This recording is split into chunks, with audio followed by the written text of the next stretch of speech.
ایک ایسی جزیرے میں ایک امیر رہتا تھا جسے شکار کا بہت شوق تھا، مگر شکار کو جاتے ہوئے ایک جگہ کسی غریب ٹوکریاں بننے والے کی زمین پڑتی تھی۔ اس زمین میں نرسل اگے ہوئے تھے۔ اس کھیت کی نہمواری اور نرسولوں میں سے گزرنے کی تکلیف امیر کو بہت ناگوار معلوم ہوتی تھی۔ ایک دن امیر نے غریب کو بلا کر کہا، تم یہ زمین ہمیں دے دو۔ غریب نے جواب دیا، حضور، میرا تو گزارا اسی پر ہے، میں بچنا نہیں چاہتا۔ اس پر امیر ناراض ہو گیا۔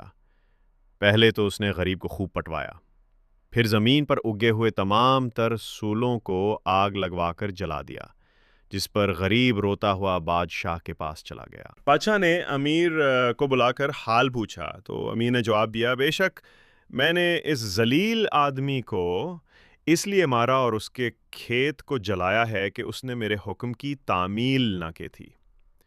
بادشاہ نے فرمایا، تم نے دولت کے جھوٹے غرور میں ایک بے گناہ غریب کو ناحق تکلیف دی اور بہت نقصان پہنچایا ہے، حالانکہ تمہارا پردادا اس سے بھی زیادہ غریب تھا جو ہمارے ہی گھرانے کی بدولت اتنی دولت کا مالک ہو گیا، جس کے ورثے پر اس وقت تم اتنے مغرور ہو رہے ہو۔ میرے نزدیک یہ غریب تم سے اس لیے بہتر ہے کہ اپنی محنت سے روزی کماتا ہے۔ اب بادشاہ کے میلا کے امیر اور ٹوکریاں بننے والے کو بالکل ننگا کر کے ایک غیر آباد جزیرے میں چھوڑ دیا جائے۔ اس حکم کی تعمیل میں دونوں کو ایک ہفتے کے لیے ایک ایسے جزیرے میں اتار دیا گیا جہاں جنگلی آدمی رہتے تھے۔ جنگلیوں نے انہیں دیکھ کر پہلے تو مارنا چاہا، مگر ٹوکریاں بننے والے نے انہیں اشاروں کے ذریعے سے منت حاجت کر کے سمجھایا کہ ہم تمہاری خدمت کریں گے۔ ساتھ ہی وہاں سے نرسل لے کر ایک ٹوپی بندی اور ایک جنگلی کے سر پر پہنا دی۔ جنگلی اس تاج سے اس قدر خوش ہوئے کہ اس کے پاس ٹوپیاں بنوانے کے لیے ہر وقت ان کی بھیڑ رہنے لگی، مگر ننگے امیر کی سخت شامت آئی کہ ٹوپیاں نہ بنا سکتے کی وجہ سے انہوں نے اسے مار مار کر بے ہوش کر دیا۔ آخر امیر نے جان سے تنگ آ کر ٹوپیاں باندھنے والے سے کہا، اگر تم مجھے ان وحشیوں سے چھڑا دو تو میں گھر پہنچتے ہی آدھی جائیداد تمہاری نظر کر دوں گا۔ یہ سن کر غریب ٹوکری والے نے جنگلیوں کو اشارے سے سمجھایا کہ یہ میرا مادادگار ہے، اسے کچھ نہ کہو، جس پر جنگلیوں نے امیر کو پھر نہ چھیڑا بلکہ ٹوکری والے کے ساتھ اسے بھی کھانا دینے لگے۔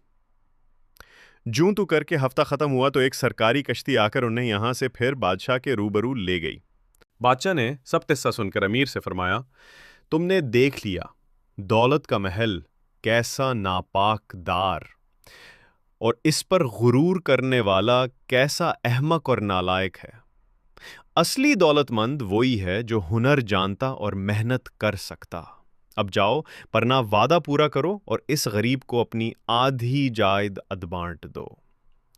امیر نے گھر پہنچ کر اقرار کے مطابق آدھی جائیداد غریب کے حوالے کر دی اور اس طرح غریب نے اپنے صبر کا پھل پا لیا۔